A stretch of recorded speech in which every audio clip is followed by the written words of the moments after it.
Hello, everyone, and welcome to the Containeroz podcast. This podcast is sponsored by PortPro, the leading operating system for drayage carriers. Schedule a demo today at portpro.io. And don't forget to mention Containeroz for 10% off. Okay, so today my guest is. Daya from the East Coast, but you can call me Pink. Hello, Pink. How are you today? Fine, how are you doing? I'm good. I'm good. I want to thank you for coming on. Uh, you're from New Jersey, so you're out here on vacation today, or what? Yes, vacation, came to visit you in the palm trees. And witness a lowrider, huh? You said you saw a lowrider for the first time? Absolutely. Super sick, nice, clean, chromed out too. Yeah. Nice. So tell us a little bit about Pink. You named your company that Pink Transportation. I noticed you started in 2019 as a driver. I may be wrong, but I did some of that research. And Oh, then a year later, you in 2020, when most people are going out of business, you over here starting Pink Transportation. You know? absolutely. So, just a little bit of background. I've been in the industry since I was 16. Yeah. Started out as dispatch, customer service, routing, and just decided to go ahead and get my CDL, my Class A. And yeah, a year later, started Pink Transportation LLC. Anyone in particular that inspired you, or you're just looking for a job, or has this been something in the works? No, actually, this wasn't even my career path. I was in college trying to become an RN. That didn't work out. It wasn't for me. Tried to become a police officer. Hmm. Unfortunately, I'm not a runner, so I got kicked out of the academy. You went that far to the academy? You were there. I was there. Wow. Yeah, doing push ups in the mud. Even shaved off all my hair, too. Wow. When was this? It was, oh, it was 3 years ago. Yeah. Yeah. 3 years ago, you could have been out there chasing criminals. Well, And you're out there chasing chassis now. you're absolutely right. Trying to find empty spaces to drop them. Man, sometimes you gotta make your own space. I'm gonna drop it here, especially with a chassis. You could drop that anywhere, and someone will pick it up right away. You run into the most nicest people. Hey, are you dropping that? Like you make all these friends momentarily wanting your chassis and shit. Absolutely. They'll hop out even before I stop and start unhooking my lines for me. I'm like, How nice. yeah. Yeah. So, wow. Out of those things that you mentioned, which one was your like the top that you really wanted and it hurt to not achieve? Or I mean, it's never too late. You could always go back if you wanted. I'm not saying it's impossible, but out of those um, scenarios, or what do you call it, experiences, which one is the one that you're like, man, or you don't care no more now that you're here? It's like, I like this better, Well, you know? I'll be honest. I've always had a passion for helping people. So law enforcement would actually that hurt a lot. But everything happens for a reason. It was I was so dedicated. Like I said, cut my hair off all the way off, like bald, looking like a dude, and sacrificed a lot of early mornings and degrading comments so they can break you down and then rebuild you back up. But those 7 seconds that I missed the run and they kicked me out the academy for, you know, those Over 7 seconds, 7 seconds, 7 seconds. Yep. they're strict like that. Like they're like, come back tomorrow and improve, or it's just that's it. Nice try. Well, they'll give you a practice run, and if you fail, they'll give you 2 weeks to like just train harder. But if by that second qualification, if you don't make it, you don't make it. And you're spending thousands on academy equipment that you can't return, you can't get any money back. So I Mm. probably invested about like 2 grand, 2,500. That's just gone, sitting in storage now. But it created some kind of experience and something you can look back on and said, you know, I'm a go getter. I always try at least, right? Absolutely, absolutely. I didn't let it stop me. Just kept Yeah, going. yeah. So now you're fighting for justice, but in these terminals, I notice you be going into. I see APM a lot in your posts. Yes, APM meetings, like you've actually been there with people from APM in Jersey. yes, yes. Yep. How did that come to be? Like how did I mean you you're pretty new in the industry and you're already over here kicking ass, speaking up for us and all this stuff. So how did what inspired you to do that? Well, I'm involved now in admin for the Peer Trucker page that Richie respect. Richie, Yep, yeah. he runs that, so I help him run it. And at first, believe it or not, we didn't even like each other. Mm-hmm. You know, because I'm like the stuff that he was posting. I'm like, dude, you gotta chill. Yeah, he's really passionate. Yeah, so Yeah. he was like, "Oh, you think you can run the page?" I said, "Absolutely." And then we stopped talking for a few weeks, and he reached back out, and we started to build that friendship. And he was like, "Let's change. Like, let's change everything. I'm tired of being treated like this." And I'm like, "Let's do it." So we just started making noise in any way that we can, and a lot of people call me a firecracker. So I'll take a lot, but once I explode, I explode. And it just so happened that I've gotten the attention from a lot of officials, and they just wanted to know who I was. It's all in the approach, I would say, right? You know how to get to them in a professional way. Does that have an impact in whether or not they'll even give you the time of day to talk? Like, Oh, absolutely. Because if they see you, going crazy and, as we would say in Jersey, wilding out, they're okay, not going to want to meet with you. You have to be structured and organized, and you have to be professional sometimes, even though you don't want to be, but you have to. right? Like you see these politicians arguing and they throw them hooks, but in a political correct way, and that little smirk at the end, and like you gotta the communication is definitely important with them. What are some topics you brought up to them, and what is their offer, or do they seem to genuinely want to fix it when you go talk, or is it just let's see what she has to say, get her off our ass for a bit, just have her calm down. You know what I mean? They see someone making noise, they just want to probably tone it down. Oh, absolutely. So with the first meeting, I wasn't actually involved with that. It was Richie and Rick, who is another guy that works close with us for change. And, they were brushed off. They were. But somehow we were able to get the Port Authority involved, who was, you could say, basically say the parent or the mediator of everything. And we let them know our concerns and the issues that we have, and, letting them know that we're not messing around. We need change. And they were like, okay, we'll organize the meetings. But, we get a lot of pushback. But for the most part, when we walked in there at that meeting that I posted up on my Instagram, we came organized. We even had, Imweight there, which is a member-based organization for minorities and Yeah. transportation. Yeah, those women are great, by the way. They came, they helped us get structured and organized. They took notes for us, and they listened Ah, in. so they take it serious because I noticed that they're a platform for success in transportation for Absolutely. men and women. Yes. So they kind of like provide that guidance so you can do good in this business, right? Yes, absolutely. And this is part of that of them being involved. Yes, They're not specifically port related, right? They're they are not, but they are in the industry. So, like you have Miss Ava Nicole. She is the founder. She has her own consortium.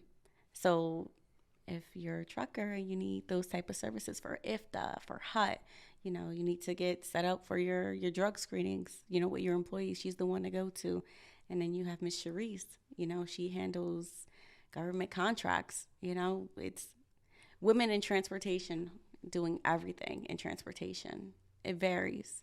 And they're all over. So if you need something, someone is there to help you. I like how they don't leave the men out though. I saw that like men and women, you know. Yeah, absolutely. Listen, we love you guys. You know, We love just you guys too. take the trash out a little bit more. Oh yeah, we try.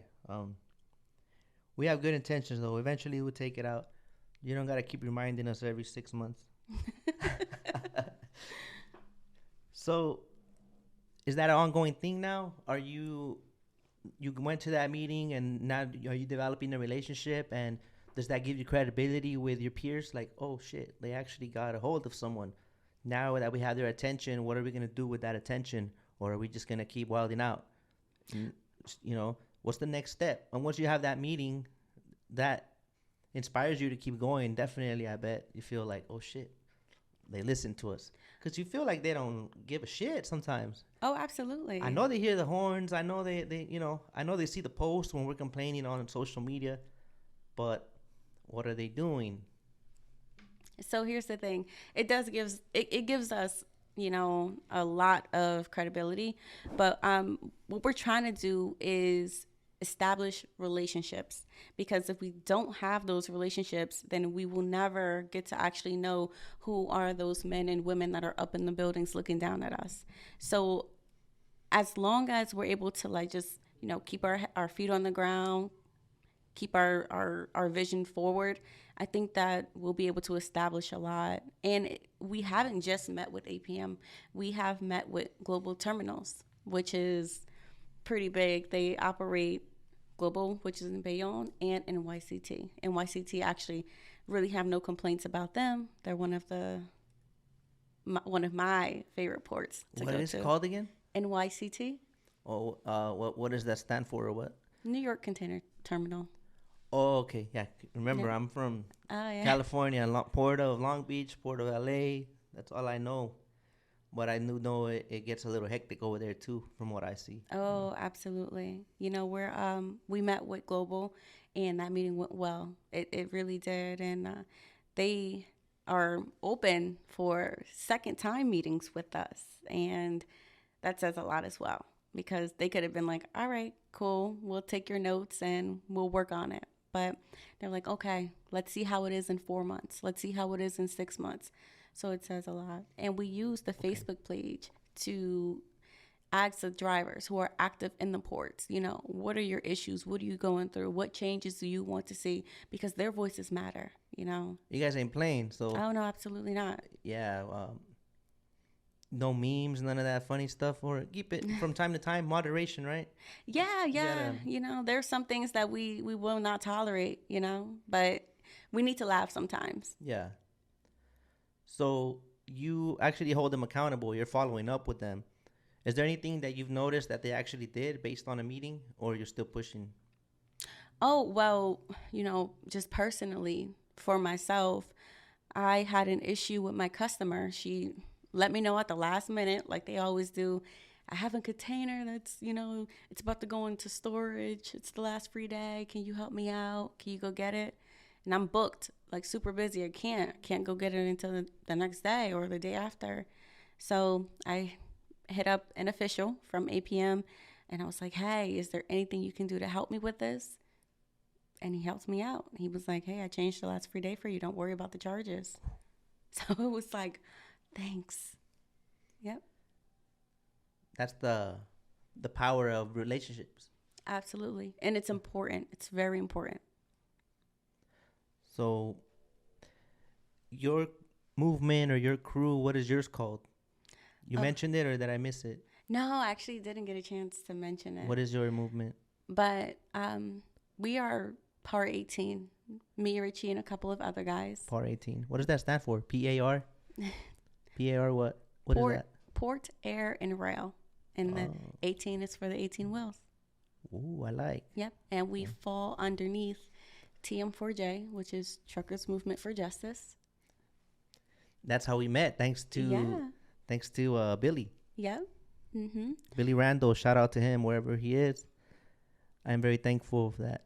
I got to meet him through Richie, which he introduced us. And then, see, it's a ripple effect. All these like-minded individuals out there connecting. Absolutely. And it led to this. Now you're here speaking out.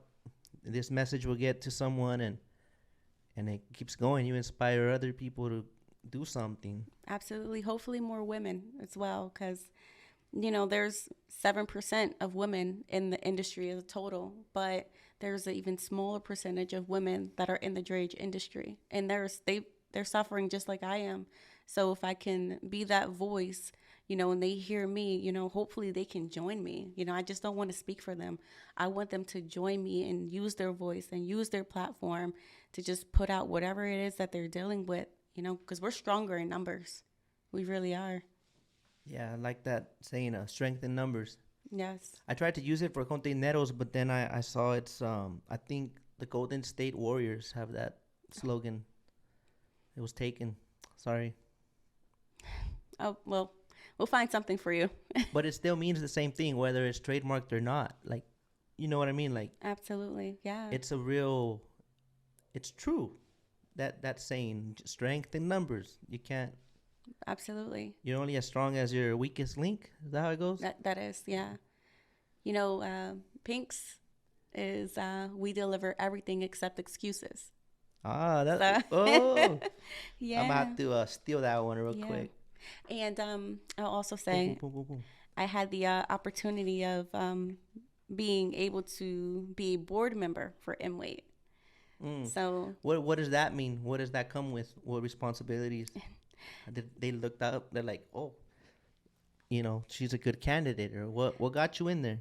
for they saw me on Twitter and they reached out to me. Okay. And it was one of those post that went a little bit viral, and it was about the wait times, and it was like, we have no eateries, we have no restrooms, we have no respect. And we just linked up, and it's been great. They're like big sisters to me.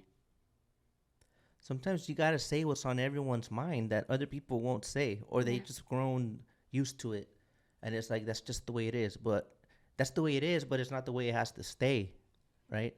Yep. So there was one thing that I took from one of your posts. You advocate to bring awareness for grievances that plague the trucking sector of transportation, with continued solidarity and collaborations of all sectors in the transportation industry. The necessary change will come and stay for generations to come. Absolutely. Whatever way you think about it, container haulers, and I don't know if this is trademarked or not. And I've heard this over and over again. And I finally realized what it means. Container haulers are the first and the last leg of the trip. So before those pallets get on the dry van, or they're on the sprinter vans, and they're transported through Amazon warehouses, more than likely, let's say like 97%, that's imported over, and it's imported on containers, and we get it first. And then that container, even if you take it back to the port empty, there are some times where it's exported. Things are put back on that container, and it's shipped out. So in most areas, we are at the bottom. People look at us like, bottom feeders, and I hate to say it like that. Yeah, I hate it too. Yep. But that's why we do need what to we be do. held We gotta higher. put it out there that this Yeah. is an important part of the supply chain, and we matter. Absolutely. And you need to recognize our value and state the facts for the people that like over 90% of the goods have been or end up in a container. Exactly. Like, be proud of your role in this. Absolutely. That's why like the brand is like mostly that, like, a lot of it's with pride of what you do, like bringing that to the people. Like, be proud. If you unload a container, be proud. If you dispatch containers, be proud. You work at the docks, be proud. Absolutely. You're a trucker, be proud. It's Yeah. all working class. It's all hustlers that, you know, some underdogs, some not, but everyone's like contributing to keep this society going. Absolutely. And it's like, you have Budweiser, they brew over in New Jersey, and I opened up a container one day at a stop, and I saw their cans inside of a container. And you would think like, oh, everything is done in the United States, and everything isn't. No. No, those cans, they were shipped from, I believe it was India. Budweiser cans? Over here, yeah. Like beer cans? Beer like cans. Empties? Like, Empty beer cans. wow. Like the tops weren't even sealed on them yet. Oh, wow. Yep. Interesting. Yeah. I was hoping something wasn't empty, but they were all empty. Ah. Yeah. Yep. Medical supplies and clothing and just everything that you would think would be here, no. Nope. And it came in a container delivered by Daya Yeah. and her Pink Transportation Corporation. LLC. Yep. So, how do you, moving on to family, how do you balance the work schedule with family, like, because it's just a different gender, right? But it's still the same amount of time. And Yeah. I just spoke with someone about the toll it takes on a family if you don't structure it properly, the communication. So how does it work for you with do you do long hours, or you just decided you're going to set a certain schedule, which I doubt you can in this industry? So, as a business owner, like, well, first of all, as a company driver, I thought I had it bad working those hours, 12 hours a day. But as a business owner, I'm working like 24/7, just straight. So it is very hard to balance, especially like as a mom. But I do it, like I wouldn't change it for the world. It is what it is. Do I wish I had more time? Absolutely. But if I don't sacrifice now, it's going to be a struggle later. And I don't want that. I just want to be comfortable later. So whatever I have to do now, I'm going to do it. But it does take a toll on your relationships. Actually, I don't want to even talk about that, but it's cool. All right. Okay. So, would you, if you could go back, would you still want to do trucking, or? If I could go back, I'm going to be honest. I would have like bought a truck 5 years ago, probably like 6 of them if I could, like years ago. If I would have known, just how the trucking industry is as a driver and a business owner instead of working for someone else, I would have been set. So, like, with the experience you've gathered so far, like, you would use that to your advantage. Absolutely. And you know what I'm building now is it's just a brand. It's a company that I want people to actually come on to and feel comfortable. I want women to feel safe, men as well. I want there to be transparency. I want to be able to look out for them, and whether it's direct depositing their checks into their account or writing their checks every Friday, I want them to know, like, not everyone is out here to just beat you for your time, like, to come up on you. Yeah. We need transparency in the industry. It'll kind of be like your own, kind of like an academy to inspire them. They'll come through Pink and work and get a feel for it, and go from out. There, many entrepreneurs will be born. Yeah. And you know what? A lot of people don't realize that owner-operators and independent carriers are small businesses. They really are. And for the ones that are still here and we struggle through that hard part of COVID, it says a lot about our strength. So I think we need I know we need a lot more respect. Yeah, we do. A shitload more. A lot. Start with some restrooms, man. Like, absolutely. Some of these restrooms is like, god damn. Porta potties from, let's just say 40 years ago, we're still using porta potties, porta johns, whatever you want to call it. You cannot tell me that it's okay for a driver to have to, whether go on the side of the truck or if you're a woman, have to use it use the restroom in your truck. And they're in there for hours. You cannot tell me that's humane. It's not.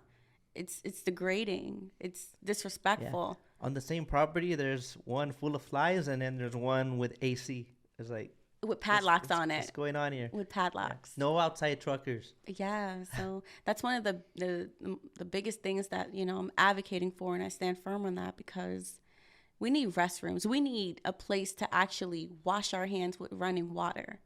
Sanitizer isn't going to do it. Yeah, there's got to be some structure. Like, there's guys with they need medication. Let's say you need to have a meal at a certain time. Like diabetics, their diets are really strict. Absolutely. You need your insulin. Maybe you forgot it. I keep kicking the table. I'm sorry. No, you're good. Maybe they forgot their meds or whatever, and they're stuck in this line. And if they leave, they're gonna lose their spot. If they lose their spot, they didn't make any money that day. So you shouldn't have to debate whether going to use the restroom or not, because you'll lose your spot. Like, because it's Absolutely. maybe a shuttle. I mean, the solution is there if you genuinely want to solve it. It's just not being taken into consideration. And I think we just need to keep making noise. And that's funny that you say that too, because with our meeting at Global that Part 18 attended, we let them know, you have a whole section called the L section, and there is about 13 to 15 lanes. I can't even remember, because I don't even want to go back there. It's a hellhole. But 13 to 15 lanes, super packed. There is not one lane dedicated as an emergency lane. So if you have 500 drivers stuck in that lane waiting to go out, if someone is having a heart attack, if there is a fire in one of those lanes, you're putting drivers at risk. And we brought that up, where's the safety for us? There's none. They don't care. But as soon as we did bring it up and the Port Authority was right there, they were like, oh, it makes sense. Of course it does. Yeah, there was. That reminded me. There was an incident at Hanjin Terminal a couple years ago. There was some kind of hazmat spill. Mm-hmm. Some kind of dangerous chemical, obviously, because they escorted all of the dock workers, the office people. They escorted them out. But a lot of truckers were left behind. A lot of truckers were still in their spot. Like, they didn't even know what was going on. Ridiculous. They found out about it like the next day. Like, oh, I was exposed to some chemicals. That sucks. What the fuck? It sucks, And this is, Richie's big on CBs. He wants all port truckers to have CBs in their trucks. And I'm like, It's so hard to bring that back. And when they're on, they're just talking a lot of shit. A lot. You're trying to get through, like, hey, trying to get an update. You just hear a bunch of trolling, man. Turn that shit off. Huge. You got guys hop on there singing, like, I don't want to hear that shit right now. I want to know how the terminal is so I can know if I should stop for lunch or not. I know. Help me out. I know. Listen, I'm going to get a pink one just to have it. I got to. It's part of the brand. What are the channels out there for those that do use the CB? Like here, the Spanish-speaking community is 7, and I believe it's 10 and 19 in English. But there's a lot of other channels you could use. I'm going to be honest. I don't even know the channels. I don't. Richie knows all the channels. You could always make your own and have everyone hop on that one. Right. We got to, maybe 2020 established. Channel 20? Yeah, 20. Does it go up to 20? I don't even remember. We'll figure it out. I turned mine off for so long. And then I broke my antennas because occasionally I go through the residential. Get all those trees. Bah, bah, bah. Listen, don't even talk about residential. I parked my tractor right in front of my house, okay? Because I'm super paranoid. So neighbors are a little bit. That ticket person. You're going to learn today. Keeps giving you tickets. That's why you got to take the license plate off. That's one way to get it towed, though. Yeah, no, fortunately where I live, there's a lot of older Black people that understand my hustle and my drive. So they're like, listen, do your thing. Park it. Yeah, occasionally I would take mine home, but I would put it in the driveway. Mm-hmm. And since we lease, I would hope that they never came and saw the truck on the property, because then they'll want to probably get me for it. They say you crack the driveway and all that shit because trucks are heavy, Then on top of that, right next to the neighbor's bedroom. So you turn that thing on at 3:30 a.m. I tried not to do it as much, but there was a time I was parking in the street a lot, and sometimes parking in the street and having to like get a ride and go to your car, or it's just inconvenient. So I figured if let's say you finish at midnight, you don't feel like going to park your truck somewhere far away, and then you're gonna have to get up. How long are you gonna sleep? So Exactly. just take that shit home. Take a 2 hour nap, and you know. Yeah, But it's a sacrifice, and that's one of the things that TMJ is advocating for as well is the parking structure. There's no way in the world that you have these towns that have ports, but they're restricting drivers to park. How does that work? So same thing's happening here. it Yeah. sucks, and these are billion-dollar companies. Why don't we have parking? Or the parking that we have is like they want us to overpay. It's like, come on, are you serious? Yeah, all the solutions they bring out come with like a profit for them. Like put a Exactly. solution that benefits everyone, not just your pocket. So And that reminded me that here in Wilmington, California, you would think that because you live in a city that is port dock work related, you'd accept the fact that it comes with running into trucks all the time. Like, how the fuck do you wanna live somewhere where the goods are always coming in and out, and then complain about seeing trucks on the street? exactly. You see these people on the news, like, yeah, we're tired of these trucks. Like, do you know where you live? Like, where do you want us to go? Like you want us to teleport to the motherfucking exactly. customer? Like, Or you know what? Better yet, grow your own food, make your own clothes. How about that? If you're wearing it, if you're eating it, a trucker brought it in. Have some respect. yeah, that sticker never gets old. The one about you don't like truckers, stop buying shit. Problem solved, right? Man. So, did I ask you this already? What made you want to create change? Did you have you went in there and you're like, oh shit, no good. This is not good. I need to do something. Or what made you get on that? Who introduced you to that mindset? Like, let's fix this. Let's do something. A lot of talking and no action. It was like, a lot of guys were like, let's do this, let's do that. And I'm like, yeah, I'm like the little hype man. I'm like, let's do it. Let's go. Like, let's shut this shit down. And then what? What's your plan? No, I'm stuck out there with my ass out there by myself. But no, like to be surrounded, with, and I always say brothers and sisters, but with TMJ and just Imweight, just just trying to go about it the right way and make it happen. For me, I'm like very like passive aggressive. So I try to be like, yeah, we're going to do this. We're going to do that. We got to do this.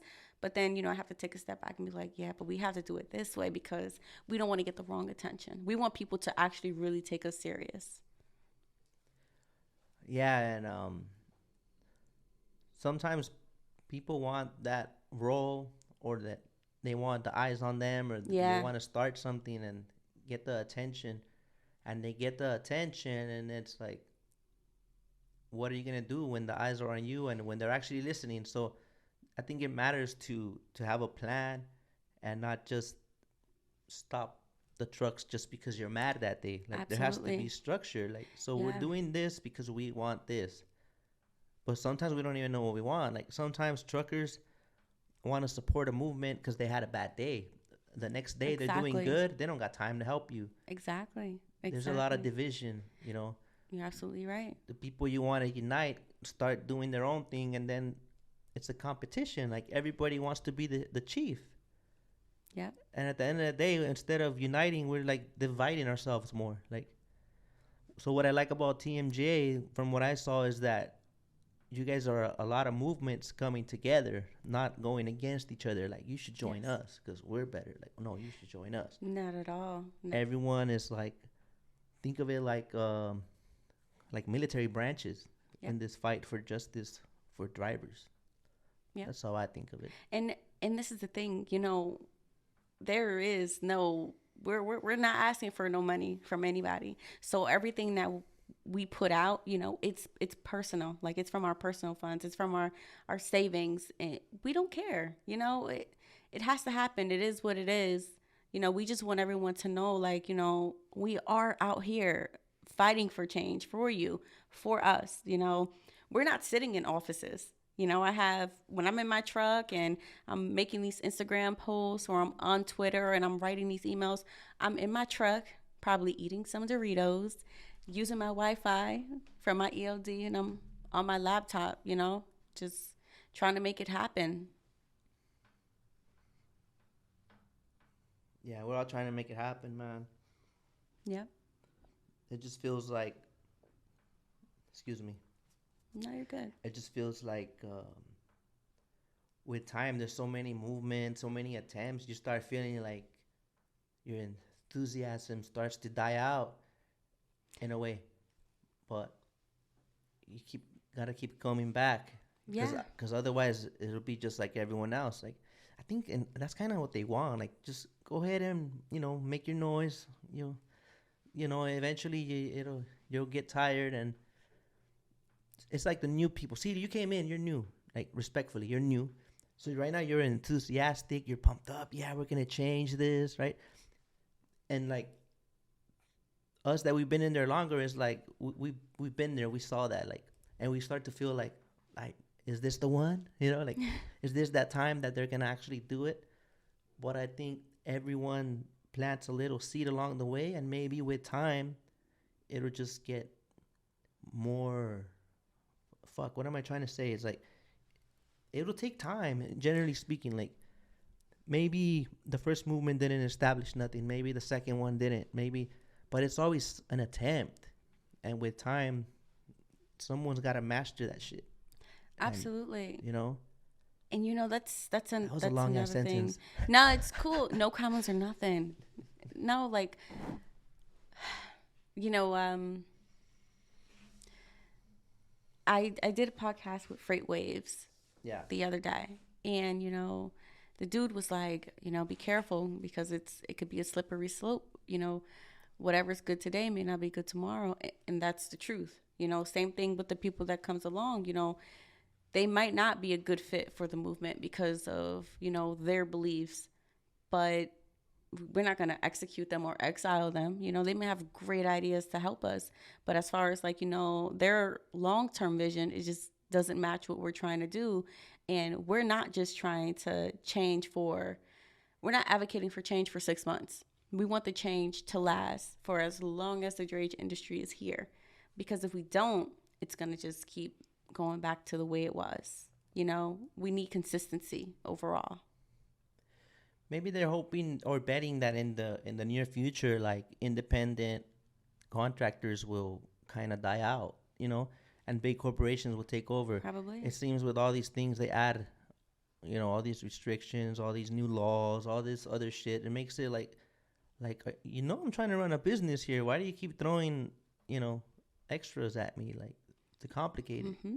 The fees, and just all the rules and regulations. Like, you guys have it hard over here, And on top of that, we got the workforce stuff, right? Yeah. We have the way we got to work, all these compliance, all this shit. On top of that, we got to balance the work and family. On top of that, we want to get treated better at the port. It's like, it's a lot of work to do out here. It is. It's very stressful as well. And over in New Jersey, I don't know if it would say the same thing over here, but one of the questions, like, when you're getting your CDL on that test is, how would you handle, a situation where you have bad news and you got to take a phone call, and they kind of tell you, like, oh, don't take the phone call until after you're done driving.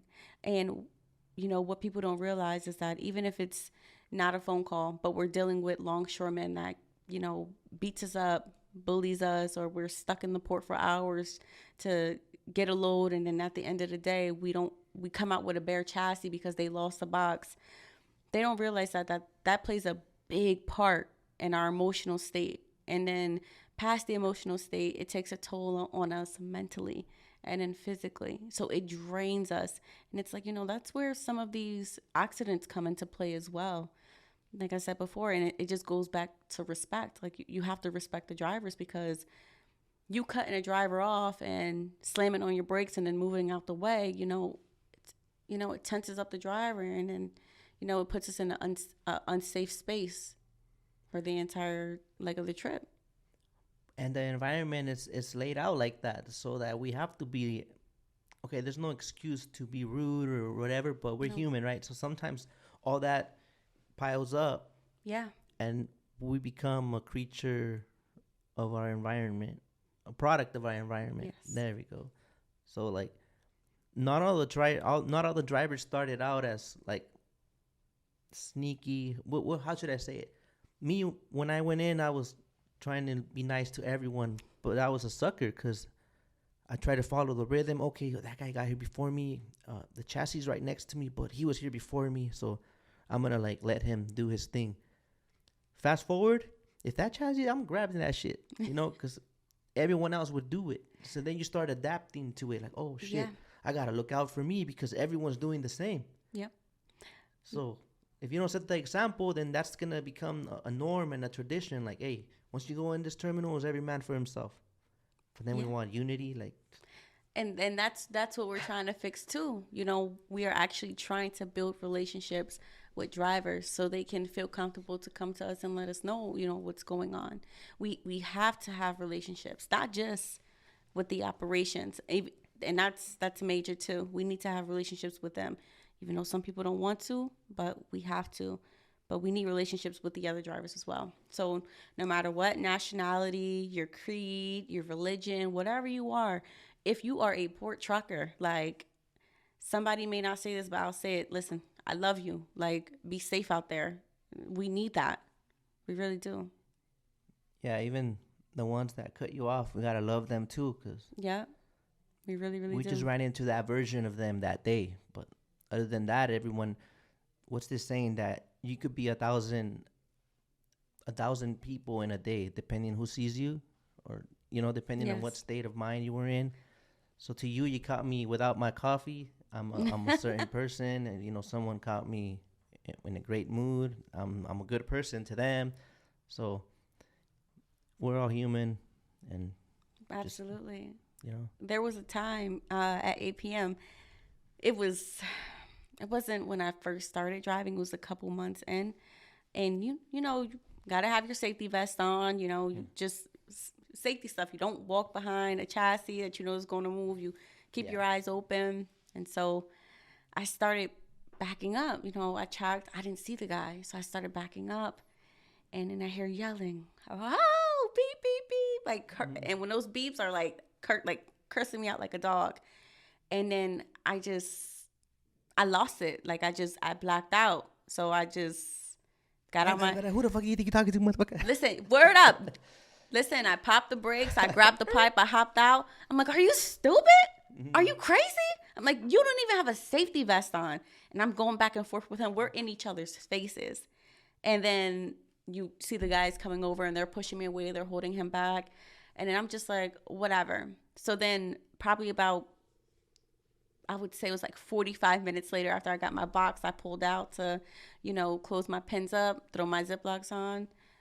And he walked up to me and I'm looking at him and I take a step back because I'm like, if he tries anything, I'm going to punch him in the face, gotta defend myself. I think go ahead. I think I know where you're going with it. Yeah. And he was just like, I want to apologize to you, and I stopped him before he could say anything else. I said, there's no need. I'm sorry. Like, I'm sorry too. I'm sorry. And like, we hugged it out and I was like, put your safety vest on. And he was like, yeah. He was like, I take full responsibility. But he was like, I disrespected you and I should have never did that. So, but every time I see him now, like, we're like, what's up? Like, we're like screaming at each other. He's like, yeah, I got my best done. So, and even though it was a bad start, but we built a relationship. So every time we see each other, we say, what's up? We're cool with each other. A lot of good comes from putting your ego aside and accepting when you were wrong. You have to. Otherwise, imagine every time you see each other, it's like, Animosity. fuck It's that guy. who wants to be Every time. who wants to be like that, you know? By the time he went over, had you thought about it too? Like, man, maybe I overreacted because when you got the hot Absolutely. head, you're like, Mm-hmm. fuck everyone, and then you're Yep. like, damn, But when you start thinking about it, that's how you know you're wrong. yeah, Yeah. okay, okay. So, well, that was interesting. So there could be peace just by straight up practicing it. Absolutely. You Yeah. know, like I've done that too, and then I have apologized. It feels good after. Then you see the good version of that person is like, man, to think like 30 minutes ago I didn't like this person, and and now absolutely we're shaking hands. I'm hugging giving it him a out, sticker. right? I don't know if it ends up in the trash after, but I'm pretty he sure it accepted doesn't. it. It So doesn't. You know, just you don't think right sometimes. You're just like, fuck, I just want to get the fuck out of here. Like yeah. that turns us against each other. Like that's why there's got to be some kind of changes where like those working conditions are taken care of. So now we have time to take a breather and be like, we're not cutting our veins, and we're not, looking out just for number one. Exactly. Also like, with Part 18, what we're also trying to build is like, a brotherhood and sisterhood for truckers. So it's like we're not only seeing each other inside the port. It's like, we're working these long hours. We have our families, like let's take off. Like let's take the kids bowling. Like in the summertime, let's take off and like let's just all like get together and go to the beach. That's my vision, that I have. And it's like someone may not like it. That's fine. I'm not everyone's apple. Everyone may not like my tea, but there are people out there that think the same way that I do. And it's like, let's do it. Like we need relationships with each other. We're sitting in a truck all day for hours with minimum contact with other human beings besides our phones. It does something to you. It changes you in a way, and you just gotta get back to reality. You really do. Yeah. You miss out on so much around you. Yeah, I feel like when I was younger, I was a little more like not as shy, Yeah. And then this job kind of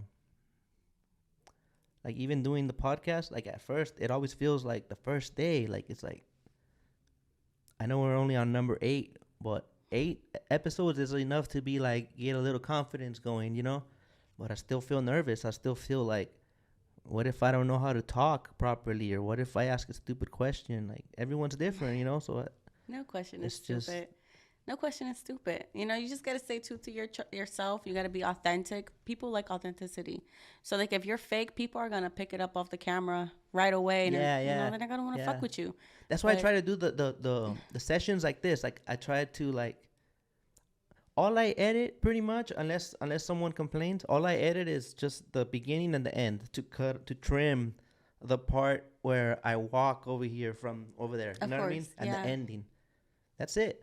Like I'm making my goal to like not if I'm saying everything legit, like what is there to edit? Exactly. And if I come on here talking, I know if it ain't facts or if it ain't real, like don't open your mouth. Nope, not at all.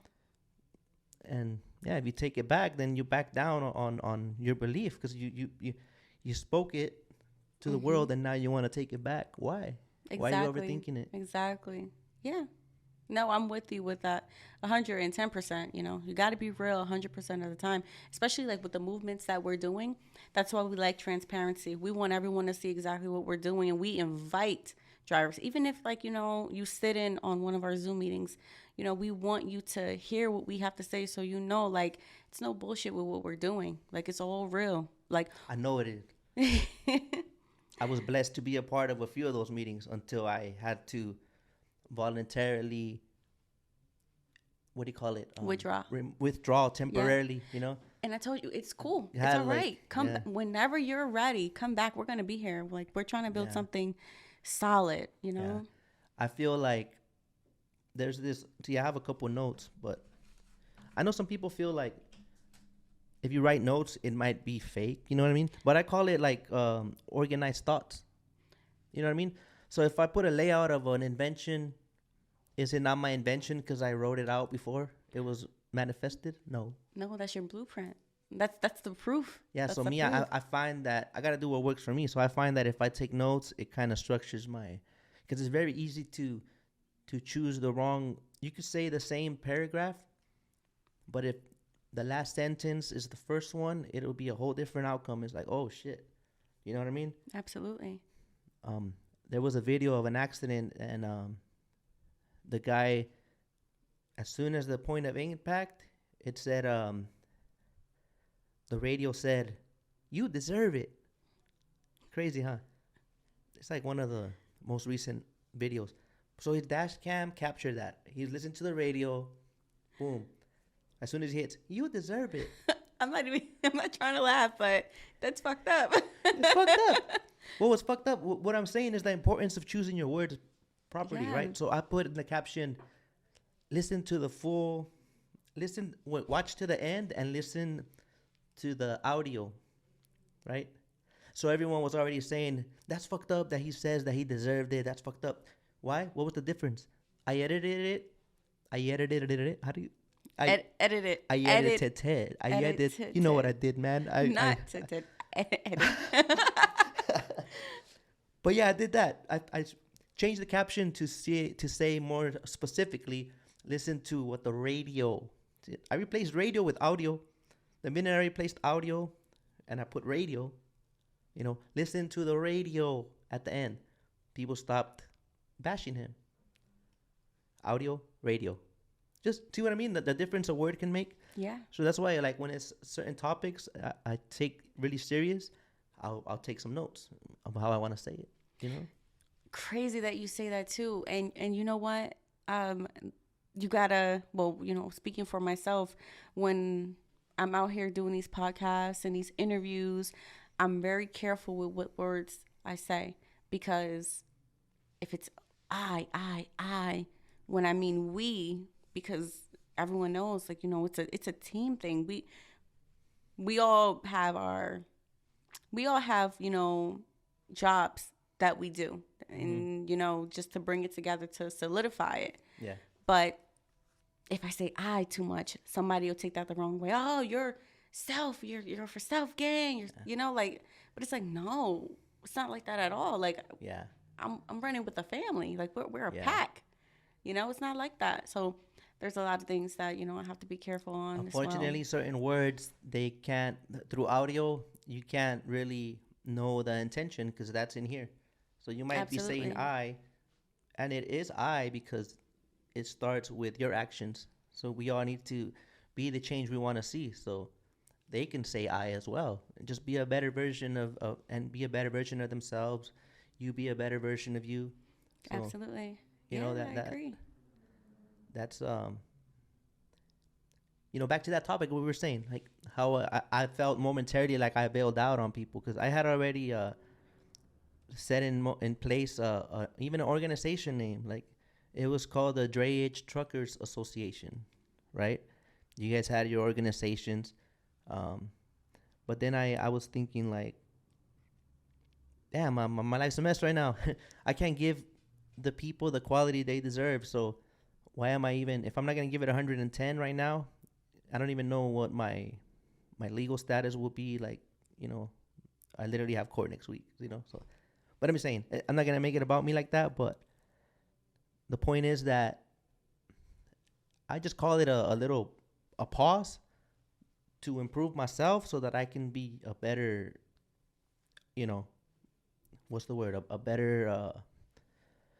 I feel the word leader is a little too bold of a statement for me based on my past, what I've been through, what I've done. So I don't feel I deserve that role, or that title, but it'll give me time to make a better version of myself.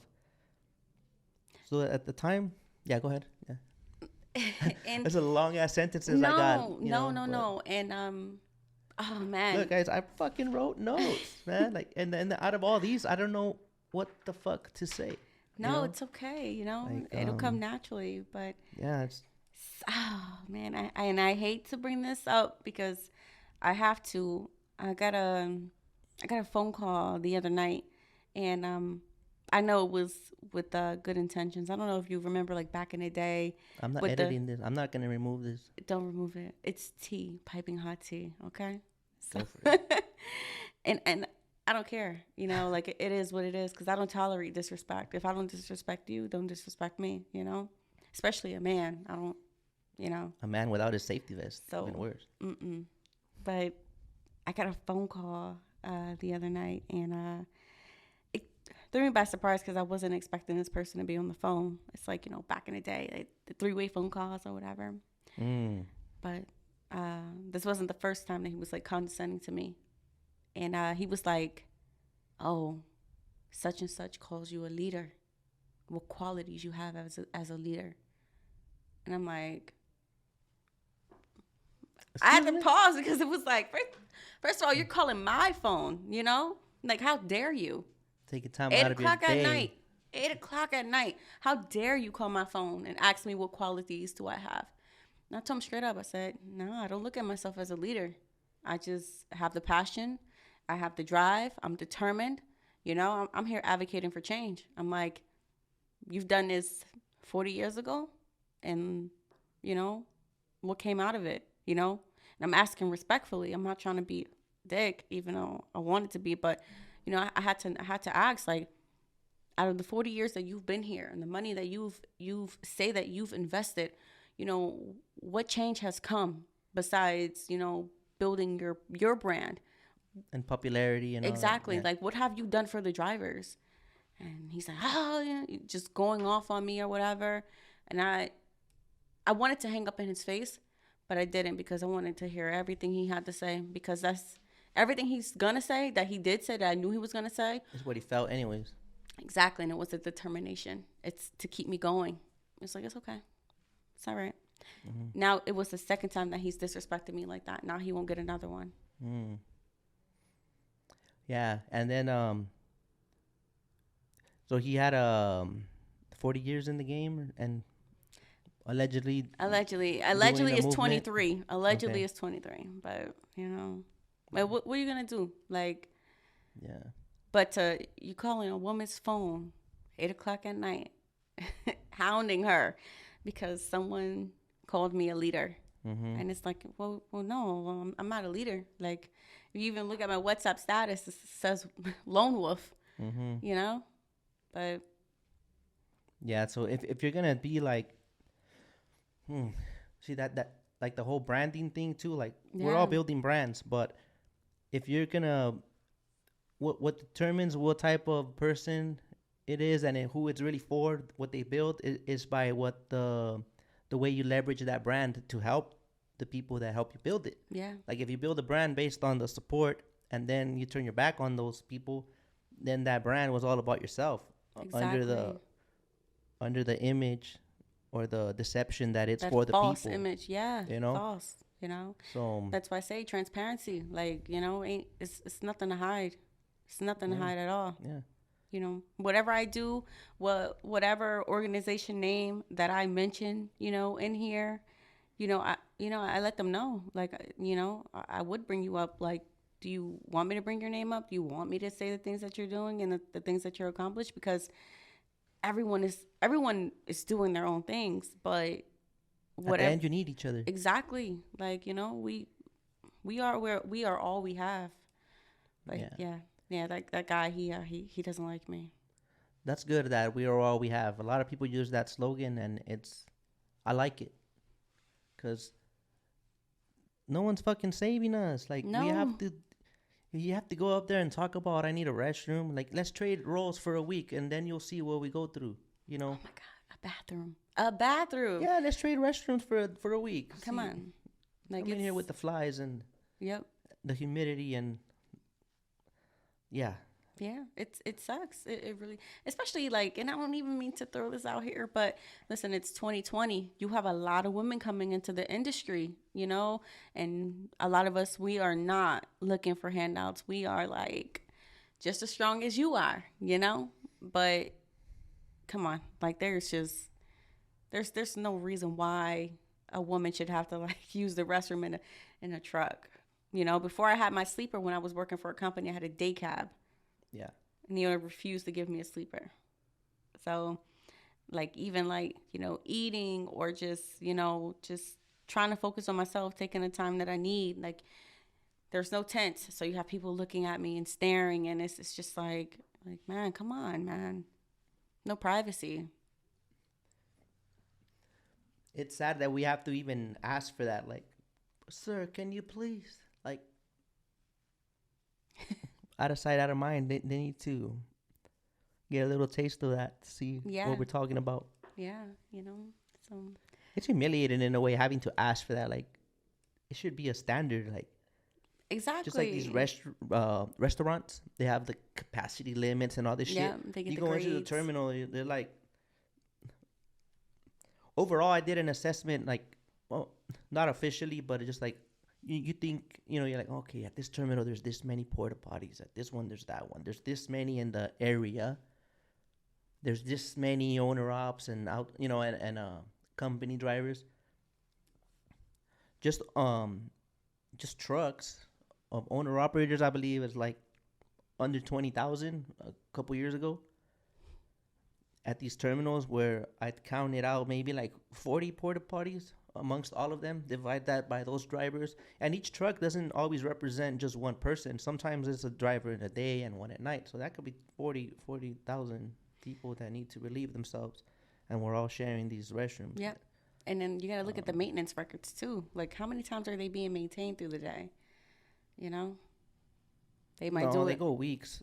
What? They should bump it up and clean them more often. Oh, That's another thing. absolutely. If they're not gonna up the volume, then um, clean them more often. Exactly. Is that too much to ask for? Like, a clean bathroom. Yeah, That sucks. It sucks. yeah. I resorted to buckets, and then it's like, it's nasty if you think about it. Inhumane. You know what? Literally taking a shit in my truck, and And women deal with it a little bit more. Won't say it, won't put it out there, but you know, we deal with it a little bit more. So just, it sucks. It does. yeah, It's bad. But that's what we're fighting for. We're fighting for adequate restrooms. yeah. You start with one thing and then the next. Yeah. We can't demand everything at once. So small victories, and little by little, you start noticing the change. Yeah. I will say we have been able to meet with some real, like, higher ups. We spoke with Mira Joshi. I always mess her name up.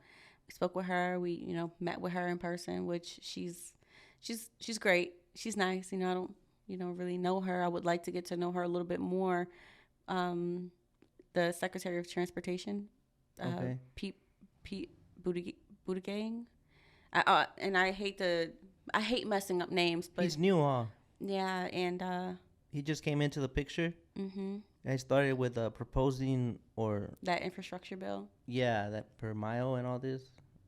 and As that's when I had the opportunity to speak with him, I'm like, I didn't hear anything about parking in there. What are you Yeah. what are you gonna do about parking? And that's when I said, I'm not asking about rest stops for over the road drivers. I'm talking about parking specifically for the drayage drivers, the local drivers. We need parking. There's no reason why we don't have parking, you know, especially if there's a port and you're in a city and they're asking for grants, for infrastructure. Parking is a part of that. Why are they not building any parking? Always left out. Mm-hmm. Yep. And resorted to taking it home. And having to do all that stuff you do. You have to take off the plates and whatnot, allegedly, Listen. So earlier you said something about, what was it, memberships? There's no memberships? What was that? Yeah, there's no membership fee. Like, It, and speaking for Part 18, because I don't know, what Coalition 18 rules. I don't know what they are, what their standards are, but to be a part of TMJ and to be a part of Part 18, there's no membership. You know, we've talked about it, we've argued about it, we've put into place so many of different effects and outcomes of it, but we want to we want people to feel safe. Like, you're already busting your butt, making like minimum. You're not making a lot. Some drivers are not making anything. Like, they're losing out on a lot. But why would we want to take from you? We're here trying to advocate. We just need your help. We need your support. That's all. Now, if it comes to getting T-shirts and nice stickers and stuff like that, maybe we could talk about that in the future. But why would we charge to advocate? It's like as soon as you bring money into the picture, it's like taboo. Like, oh no, you want to take advantage of us. Yeah, no. Yeah. Oh no, this.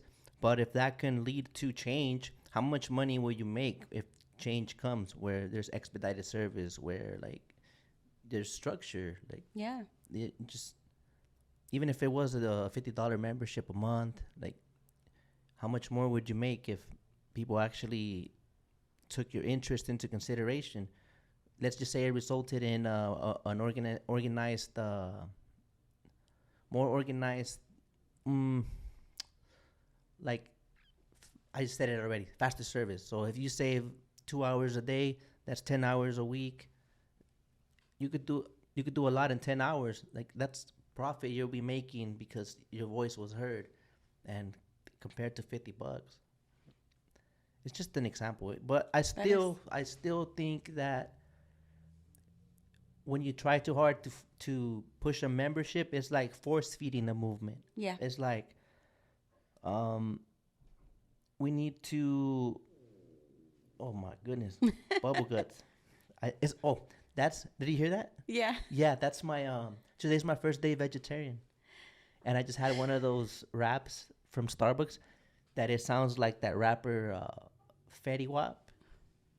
But I don't know how you pronounce it. Feta, rap, whatever. But my body is not, So, moving on. I'll be okay, though. I'll be okay. I'm what was I gonna saying? Get you an In-N-Out burger. No. I've never been In-N-Out. Vegetarian. Starting today. Oh no, come on. French fries? French fries? No. Yeah, I'm 35. I'm starting to feel like I need to take my health into consideration. I put a toll on my body. Without health, you don't have nothing. Like, if I end up sick, I can't build a business. I can't do nothing if I'm falling apart. And just me, personally, I got some stuff I want to switch about my health. I'm not feeling too good lately, so see how that goes. You know what I mean? Tea. Tea. Lots of tea. Tea? Tea. Mm-hmm. See, I know I have this belief. I don't know how to say it. Like, it's gonna sound so stupid, but for example, tea. Tea sounds boring. So I won't drink it because it sounds boring. I don't know. Nah, let me tell you. You gotta do like either black tea, green tea. Chamomile is for like when you want to like relax and sleep with some honey and fresh lemon. Oh God, it's the best. It really is. It always gotta be hot though. Or can you throw that tea bag in like a water bottle and just carry it around? You could do it cold, but there's like when it's hot, it's like so much better. I drink a lot of hot tea, especially like in the wintertime. Or like before bed, tea is really good for you. Yeah, I'm gonna switch it up because a lot of it is like the lifestyle, the eating habits and that we develop when doing this job. Like, we're always on the go. I've had my share of burgers as I drive. Put my fries on the side by the handle on the window. Opening the barbecue, the sweet and sour sauce. Driving, put the barbecue packets up on the, the dash. Yep. Got my soda, the big one, because the burger ain't that good without a Coke. Sprite, come on. Sprite is cheating. That's like your way of saying I had something close enough to water. So it's clear. still soda. But yeah, I think, what was I saying before my bubble guts interrupted? Do you remember? No, I think it was on your list of things to talk about. Because we were around that membership thing, right? Yep. So, oh yeah, so yeah, well, I've been through that, like thinking like, see, because I had wrote these in regards to when I took a break from the TMJ thing, right? So it's like Containeros. It's always been about helping the truckers, because when it started, I wanted it to be like an actual organization with thousands of members, right? An association with the power to change the industry, like a truckers club, where everyone pitched in towards the things that could benefit the group. Our own showers, our own parking, our own attorneys, affordable life insurance, all that good stuff, healthcare, and so on. And no more car washes for a deceased driver. Like, we're like so unprepared. Like, you shouldn't have to be leaving your family to worry about your burial and expenses after. Like, I think if you don't prepare like that, you failed them, because you leave them to Absolutely. chance. Absolutely. I don't, and I'm guilty of that. I haven't really bought life insurance and none of that, but I'm looking into it, right? So stuff like that, like, let's bring awareness. Let's inform each other. Let's make us as successful and as we can be, right? But believe it or not, there's a lot of envy amongst each other in the industry. That this creates like a, I don't like him or her, I can do it better mentality, resulting in even more division. People that should be uniting start competing. Before you know it, there are too many chiefs, like I mentioned earlier, and not enough Indians. Yeah. They think it's a popularity contest and pursue movements for all the wrong reasons. Exactly. But I'm almost done with my rant. Like it or not, this is the part. You like it or not, we are one. So when I wish them well, there I go with the I, right? I. When I wish them well, I wish the industry well. When I make progress, we all make progress. When you help a fellow trucker out, you help others by planting that seed of camaraderie. You got to do it yourself. So as far as memberships, we need good people that genuinely give a shit, not memberships. So, no, I won't force feed people a membership. Why? Because of this quote that I love. I even wrote it on my table. It's by Rumi. I don't know if I pronounce it right. Rumi. But I like his fucking quote. So here we go. It says, yesterday I was clever, so I wanted to change the world. Today I am wise, so I am changing myself. I needed to work on me. And sometimes you got to be selfish with yourself, so you can be a better version for others, and you help them out better like that, right? So what this quote is like, you feel like sometimes you're chasing people down. Hey, we got this movement. We got like, oh, you just want them to like see your vision, like, and I don't know how to say it. Like, you can't do that. You can't. They have to genuinely want to do it. So that's like bringing the horse to the water part, right? So another note that I took. This is a late night shit. Sometimes it just comes. So this one might sound corny, but it's like, progression is better than aggression. Stop trying to pull the horse to the water. Instead, provide the thirst. What is the thirst? Your transformation. That will inspire him or her to seek the water on his own. Lead by example, not by force. Right? And in closing, I will still use the brand to help truckers in whatever way I can. But we don't need members. We need unity. And the choice to do the right thing is always free. Right? I'm going to be stressing out how many members I have or how many this. Like, no, Who just paid do this? the best Who paid you that? could. Do the best you can. I mean, like, that's that. Listen, So even if I'll be back for sure, but and when you come, when you come back, 100, you know? when you come back, we're gonna welcome you with open arms. Like you never left. Come on. Yeah, yeah. And I told you too. I said, Just the side of me was I was feeling kind of guilty. Like, man, did I let people no. down, or like, damn, man. It's like, Because I was wondering, what happened and what was going on. He was like, oh yeah, Louis is not with us. Yeah. He's not with us anymore. I was like, damn, okay. So then that's when I started to do research, and I'm like, oh, okay, well, I'll follow him, whatever, to see, exactly, what he is about, because I know that we put ourselves down or whatever, but I needed to look exactly at who you were, because some people, they put up a good front, Yeah. but people trust you, people like actually come to you, and like they support you and what you do. So it's what you have shown to people is like something great. And I know you don't like, you don't want to hear the word leader, but Yeah. Well, in many ways, like, you are. And you know what? Like some leaders don't always walk in the front. Just like the pack of wolves. The leader is never in the front. yeah, it's weird. Interesting you say that, because like how social media works, you would think that I'm like an attention whore and all this, but it's like you want the attention, and then you want the attention so that you can speak of this.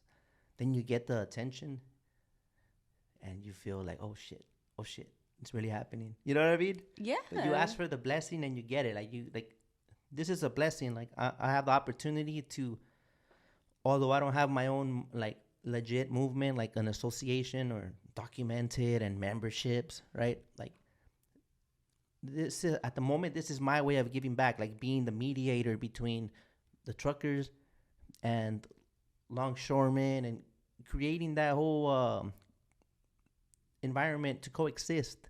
Because I think there's a lot of miscommunication, a lot of assuming. We inherit like the beliefs, like the stories that people say of longshoremen is like, you go in there, oh, they're assholes. So you go in there with that mentality, you're already defensive. So the first little sign you get, you're gonna give back that energy, and then you get it back, and then now it's confirmed that they are like that. But in reality, you started it, or vice versa. It could be them too, right? Yep. So just gotta like lay it out. We're all working class. We keep going at each other. Meanwhile, we're both gonna we're gonna contribute greatly to our own demise. Because let's face it, if the elite can get rid of us, we're just working ants. And I say that respectfully. We're hard workers. We're the working ants that keep it going. And they know they need us. That's the only reason we're around. If they could find a way to automate everything and get rid of you and me, they do not give a fuck about your family or mine. Absolutely. Just heard this rumor. Well, I'll say because I don't want to misinform, but I heard a rumor. There's billions or millions coming in for some, like you said, infrastructure. But it's all non-beneficial to us. Exactly. This one revolves around rail work. That can remove 750 trucks. It's the equivalent to what 750 trucks would move a year. That's why. That's 750 families. Yep. So we don't see it like that. But now, growing guess families what? as well. Guess what? When automation comes and takes longshoreman jobs, and the truckers are talking shit like, automation. You're talking about the same automation that's coming for you next. Yeah. So if you allow them to succeed in that phase, in that area, they're not stopping there. They're not. They're coming for this next. They're working their way with whatever they can. Right now they have control over rail. Well, let's start with rail. It's a long-term plan. And eventually, when you got money and dedication, you always find a way. It takes time, but...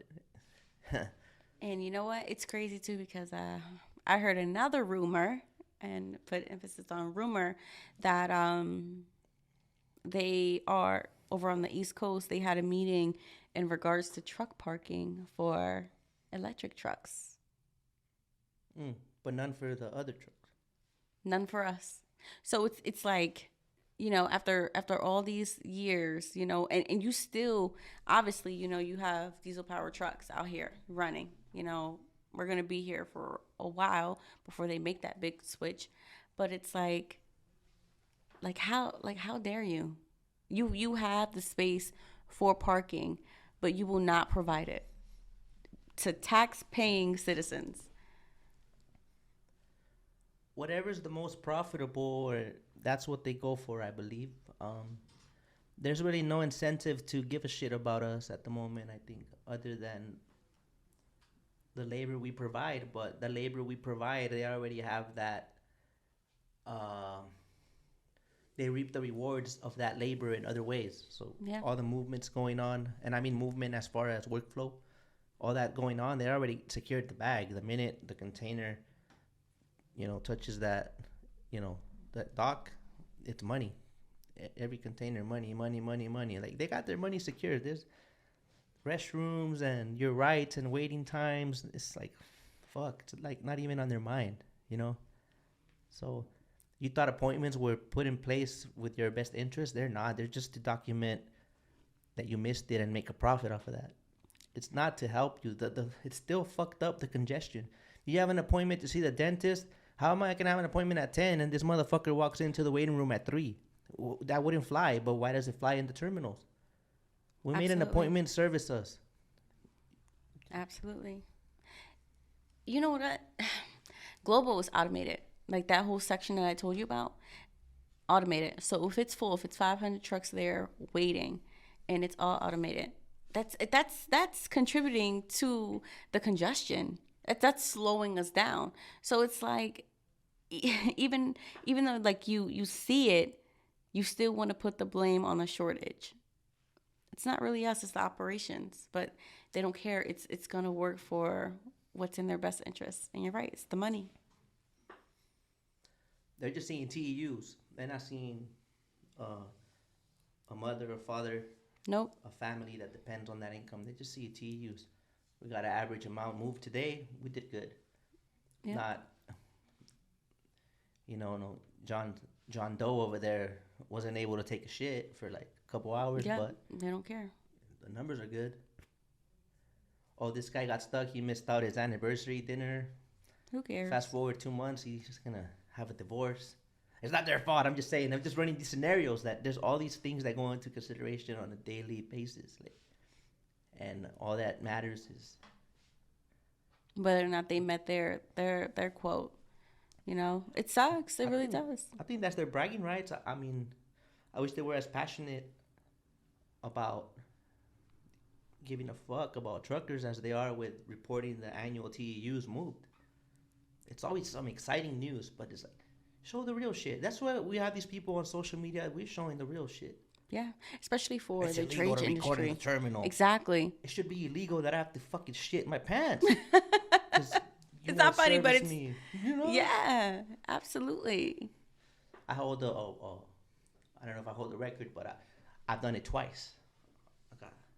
In your pants? Well, sort of. One is in my pants, one is in my pants, and one is on the floor by the shifter. That was an interesting thing. Yeah. You gotta let the windows down, let it air out, mad spray, bath. I missed my appointment because I'm right there cleaning that shit. Literally, it's like, and I have no shame saying that because it happened. If I didn't say it, it still happened. I went through that. It's not okay. But if you had a bathroom, it would not have happened. A clean one, a decent one. A lot of us are dirty as fuck, though, man. We had an opportunity to use a clean restroom at LBCT. It had AC. What happens? I don't know who the fuck thought it was a good idea to dump the whole toilet paper in there and clog it up, shit all over the floor, and it's like it's not funny, but it's funny. It's like a lot of little variables. We can't really play victim too often, right? But we also got to do our part. We can't just imagine they give us clean restrooms. There's still that small percentage of drivers that are just fucking fucking it up for everyone else. And you know what? You have to. There's so much diversity. They locked that restroom. We can't use it no more. Oh, jeez. We're back to porta potties. Oh, but sorry. Go on. Yeah. But no, there's a lot of diversity within the trucking industry. So you have drivers that don't necessarily believe in flushing toilet paper. Mm-hmm. They put it in the trash or they leave it on the floor. It's just it's crazy how it is, but that's just their beliefs. You might get a little closer to the mic, respectfully. Yes, Thank you. respectfully. Appreciate you. I like that, respectfully. Then I get that the comments that hurt my self esteem, or the audio sucks on YouTube. Working on it, guys. But He's fine. You better leave him alone. so yeah, where were you before I interrupted you with that suggestion?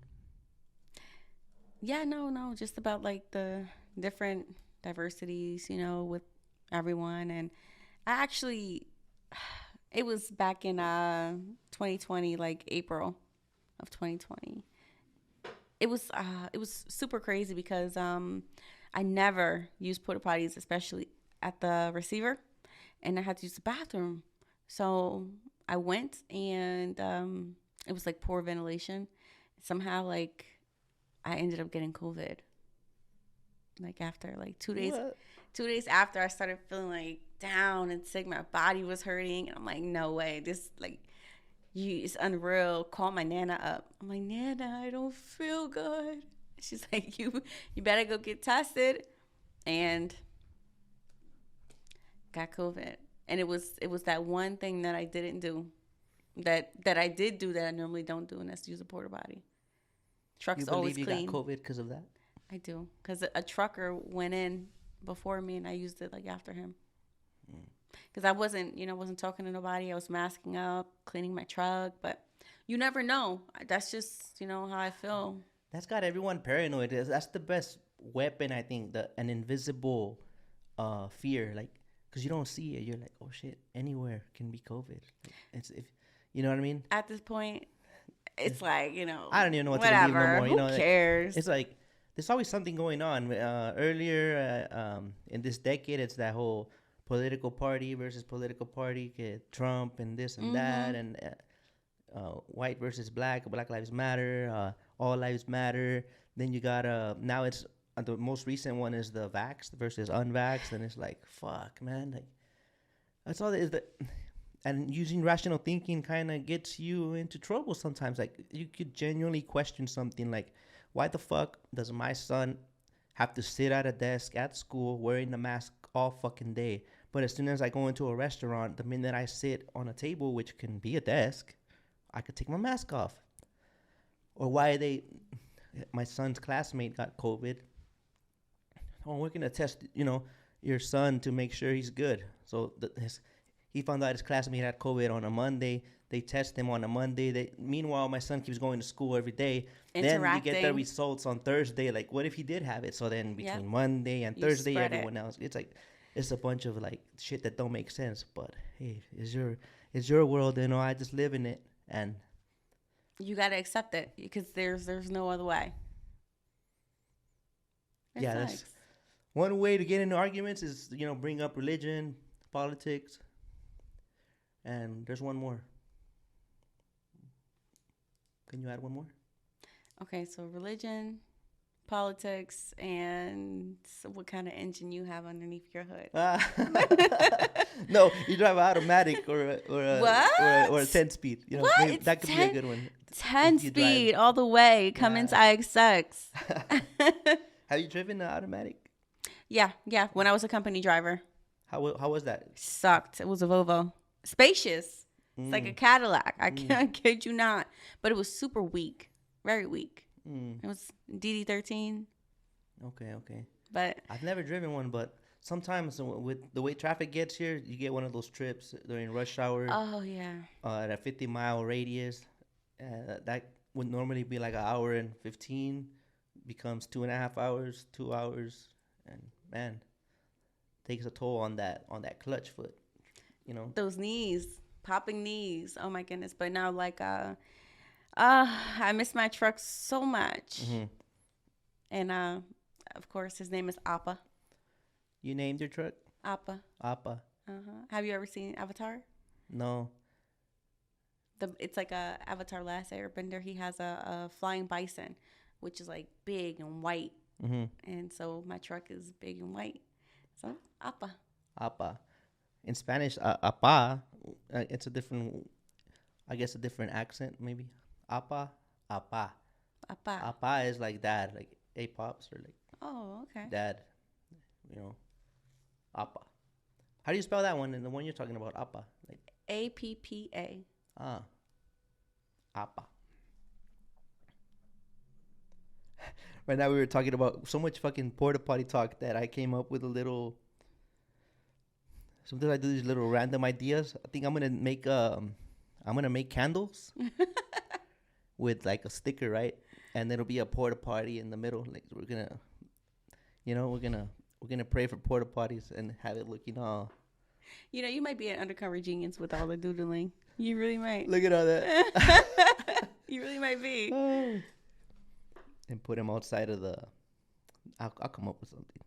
That's what keeps it fun, like that's we make this job fun because it can be towards the end I started getting like really depressed, like fuck, like I'm gonna go here, I'm gonna get stuck here, I'm gonna go do this, and then you want to get your money up and you're like, you get up motivated, you're like, let's go get this money, boom, long ass line, and you got this little meter of motivation for the day that starts tanking down. on your way out. You're like at a quarter, on your tank, on your motivational tank, and then it's like fuck. Then you do all that throughout the week, and then you're not too happy about the numbers. Then the next week, it's like a little snowball effect. So it was a time that it was getting a little depressing for me. It's like, I got own authority, I got my own truck, I got this. Like, why am I not? It's not working out for me, At the time, Of course, I was doing a lot of extracurricular activities, so I wasn't taking that into consideration because, I thought I had it all under control. But dude, it happens. it happens for a reason. Learn from it. We're like, here, look, I'm all the way from the East Coast. Come on. Thank you for your time. Listen, no, like I just told you, and then you're like, why not? What? I might take a flight out there. Yeah. I like, are you serious? So you're like literally like the first guest that second guest that flew in because Mike, the CEO of Port Pro, which is, like I said, sponsoring this podcast, he obviously flies in, right, every now and then to check on the operation and do his thing. Shout out to him. Thank you for the opportunity. But yeah, you flew out here. Like, you just did it. Like, you're on the move. Listen, you got one life to live. Like, and I'm not just gonna sit here and like just not live it. I'm gonna do whatever I feel like I should do. I'm gonna do it. I used to intuition. Yeah, like, and I used to be like scared of what people would say. Yeah, you can't live like that. You really can't. It'll eat you up. I've been like that, but I'm at that phase where I still care, but I choose not to let it. I'm not gonna bullshit you. Like, a lot of people say I don't give a fuck. The people that say they don't give a fuck the most are the ones that give a fuck the most. Like, why do you have to keep reminding people? Like, just be it. Like, no. When you try to remind others, I think you're just trying to remind yourself. Like, if you genuinely don't give a fuck, you just don't react to negative comments. You just don't let. It's like you're deaf ears for all that negativity. Keep going, and especially like now that I can control, my work and what I want to do. It's like, why not? Like, why stay over there and deal with the snow? Like, why not come out here? Relax a little bit, take some time off, and just see what other ideas I can come up with. To help build Pink Transportation LLC to where I want it to be. And, luckily I had the help of Mr. Darryl Chang from, can I shout them out? Cannon Express. Because like with every little thing, especially, putting my truck into the drayage industry, he has like coached me through and like helped me through so much, because there was a time where it was like, oh, okay, well, I got my own authority. Now, let me get this trailer. I'm never going back to the port. I like, this is it. Like, drive in all the way. Let me get on the board. Let me book my own loads. But it was something, it's something about the industry that just kept pulling me back to it. I'm not gonna lie. I tried to run from it a few times. It's like you need that break sometimes to realign yourself, Yeah. but it calls you back. You feel there's business pending, like there's something you gotta handle. There's something that you have to take care of, you know? Listen, like it's just I can't get away from it. Like I love it. Even if you put all this, like take all this away from me, like just I love being in the port. Like no matter how much I say, oh, I hate it. I'm not doing this no more. I'm never coming back. You know, it just so happened that my customer was like, oh, I have these containers. The company that was pulling them, they're they're slow. Like they're not pulling them no more. They're dropping the ball. And I was like, damn, Jess. All right, I'm gonna go get this one container. That's it. I'm not doing ports no more. And then now look, like I'm pulling like all her containers out the port, Yeah. and it's nuts. And then they're getting transloaded onto my trailer, and then I'm delivering them, and it's like Wow. that. You're making it work. I need more people to join the team. They say something in the comments like when we use whatever output we can to get the word out there. So mine has been social media, and so sometimes I'll post stuff to bring awareness, but people misunderstand it, like they misinterpret it, like they get defensive, like it's all about them. But it's just to bring awareness to that, like, hey, this is going on in here, and you get a lot of hate in the comments, like people. I One main thing is like, if you hate it so much, why the fuck do you keep coming back? It's like, you're right. I should say fuck this, but guess what happens when I leave?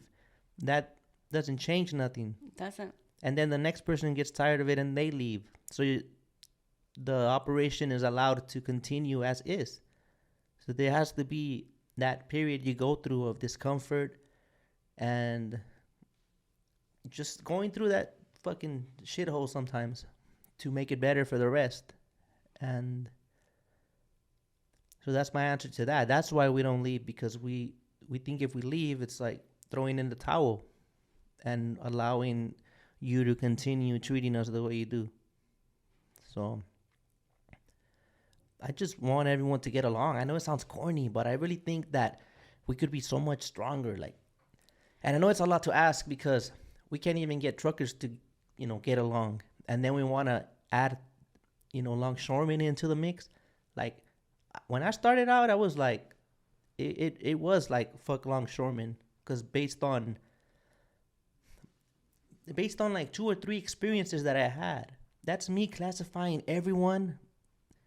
It's not fair to the Absolutely. other people that because 3 were dirty to me, now they're all bad. It's not right. You just got to treat everyone right as you run into them. Everyone. Everyone. That whole title shit goes off the window. Like, just as a human, like, I respect you. You're out here making your money. So am I. We need each other. I need you to put the load. I need to get it out of here. Let's let's get along. And so now I'm Absolutely. like a mediator. I would like to say that, and I'm not ashamed to say that I got love for both sides now. That's good. You That's know? good. That's good. I've built some relationships with some longshoremen and some terminal operations managers. Like not even because we haven't met with all of the ports yet. We're still waiting for 2 more, and then we have our follow up meetings. But yeah, like it's to the point that we're on first name basis. Well, they call me Pink, but I'm on first name basis with them, and they're like, listen, if you know a driver that's having an issue, or they really need to go, or just they really need help, if they reach out to you, reach out to us to see if we can help you in any way. So sometimes you have to be like that. You're right. Not everyone is bad, but not everyone is a good guy either. Yeah. Both sides have their. Yeah. One of them told me, "Well, we can't be too nice to you guys because then there's some of you we give you a hand and you want the whole arm, so that you have no limits." Like this guy, he was on episode 5. He's um he's a chassis mechanic for IOW Local 10. Shout out to Anthony Cordero. de Dios. um, his first experience was this driver's mad. Like, hey, in Spanish, change all these tires, man. They're no good. I want them all changed. He's like, sir, what do you mean? And then he checked them. Sir, these tires are good. They were just recaps though, but the driver didn't want recaps. He wanted, you know. So what does he do? He changes all eight. He next thing you know, he has this long ass line, and it was stressful for him. But so little stuff like that where he got taken advantage of. At the end, and the driver didn't even say thank you. He was just like, Yeah. at least hook him up with a Gatorade or something, But Dude. so like with time, based on their experiences, that reflects on how they treat us too. Like we gotta not. It's how you come at people. Absolutely. Absolutely. So you're right. Listen, like I keep like change them now. mad snacks and like little cans of soda in my truck. Yeah. So when I am stuck in the port, if I see a driver or I see like one of the guys and they look like hungry or whatever, like I'll just throw them like, here you go. But how does a driver look hungry? Do you see him like biting his nails or that, or they're staring at me eat? So I'm just hold like up a those- bag of chips. like those seagulls that come, Yeah, oh man, yes. There was this video of this guy. One of them, he was eating an apple, I believe, and those birds were the ones that go mine, mine, mine, mine, mine. The Finding seagulls, Nemo. Yeah. It was literally right there in front of his window, and he was having fun with it. Like I was saying, see, we gotta have fun, stay positive. So he was, all right, I got you, homie, I got you. So he'll put the apple by the window, and then the bird kept coming up to the window, but he could never eat it. That guy was having a blast, man, like tricking that bird. Oh man, We gotta have a battle of the birds, East Coast versus West. East Coast birds are like disrespectful. I'm telling you. They don't give a fuck At those all. birds, man. At all. Take your lunch. Catch At you all. slipping. At some point in Spanish, they called there's what should be most considered derogatory terms like a peer rat, Yeah. or here they've called us in Spanish what that bird is, gaviotas, so they call it like You guys. yeah. Because you see how they act like scavengers, and they're all fighting for that last crumb, like that's how they're like looking at us, when they That's call us crazy. gaviotas. Well, yeah, we definitely use peer rats on the East Coast. Yeah. We're called peer rats. Yeah. It's kind of like I use it, but not in a disrespectful way. It's Yeah. like pure rat shit. Like Yeah. when we gotta thug it out. We leave with fucked up, no mud flaps. Pure rat shit. That's what it falls. one under. light. Pure rat shit. Yeah.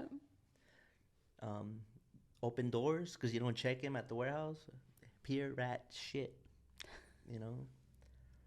But let's see. We're getting close to the end of this. Any advice you want to give to other people that want to start pursuing this? Advocating or just getting into the industry? Getting into the industry and advocating. You could do both. Why not?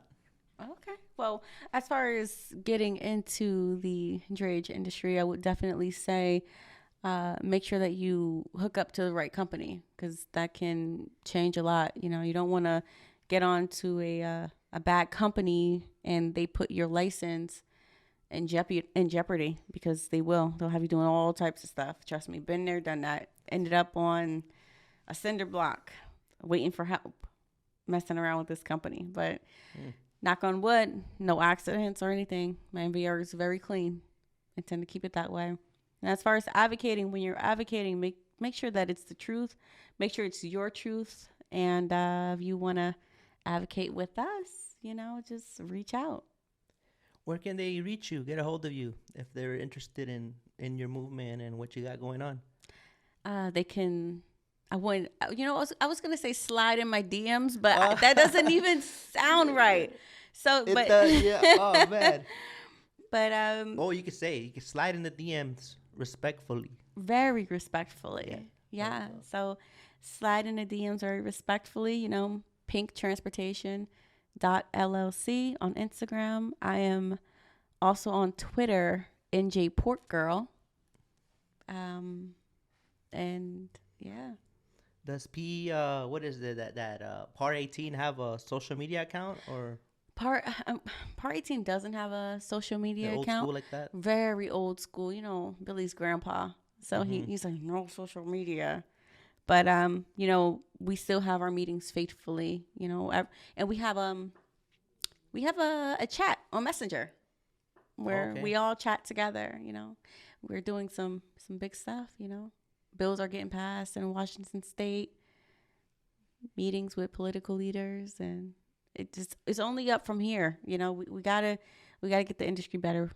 We want people to stay. Yeah, that's a big progress already. That you broke the icebreaker. Yeah. Talking to a port executive, Yeah. because for some reason it feels like I can't put a face to them. Like, who is it? What is it? You just see a building, you see lines, Yeah. and all that represents them in a way. But I don't. If I had one face to face, I wouldn't know how I would. I would definitely talk to him or her, but I don't know how that conversation would go. Like, I would feel like maybe I'm getting the runaround, like you're being politically correct. Like, I would feel like my requests fall on deaf ears. Like, there's the charismatic, political way that certain individuals take things. They're very smiley and nice, Absolutely. but they're not gonna do shit. They're In shading you. Spanish they call it a atole con el dedo. So what it means is, like, let's just say you have what do you call it? The porridge. Something to eat, right? Like honey. Let's just say you have honey, and you want that bowl, right? And they're making you think you're gonna get the bowl eventually, but all they're doing is just dipping their pinky in there and giving you a little taste just to keep you at bay. Like, oh yeah, eventually. Here you go. Thanks for coming. Oh, we value your opinion. Yes. Never do it. Oh, absolutely. And it happens. But you know what? You just keep on going. Like, the only thing that you can keep doing is just keep spreading the message. And, eventually, change will happen. It'll come. All right. We're gonna definitely keep at it, and I look forward to reconnecting with you guys soon, very soon, actually. Um, so yeah, all I can say is thank you very much for your time. I value everyone's time that comes and takes a chance on this, because I'm new to it. What if I fuck up and the video's lost? Like, that's a big liability that I feel I owe respect to you for your time. So I do my best to do it right. You know what I mean? And Absolutely. make sure that that it comes out good. So once again, broken record here. Thank you for your time. Without people like you coming in, like, the podcast is nothing. Without people supporting a movement, it's nothing. It's all a collective.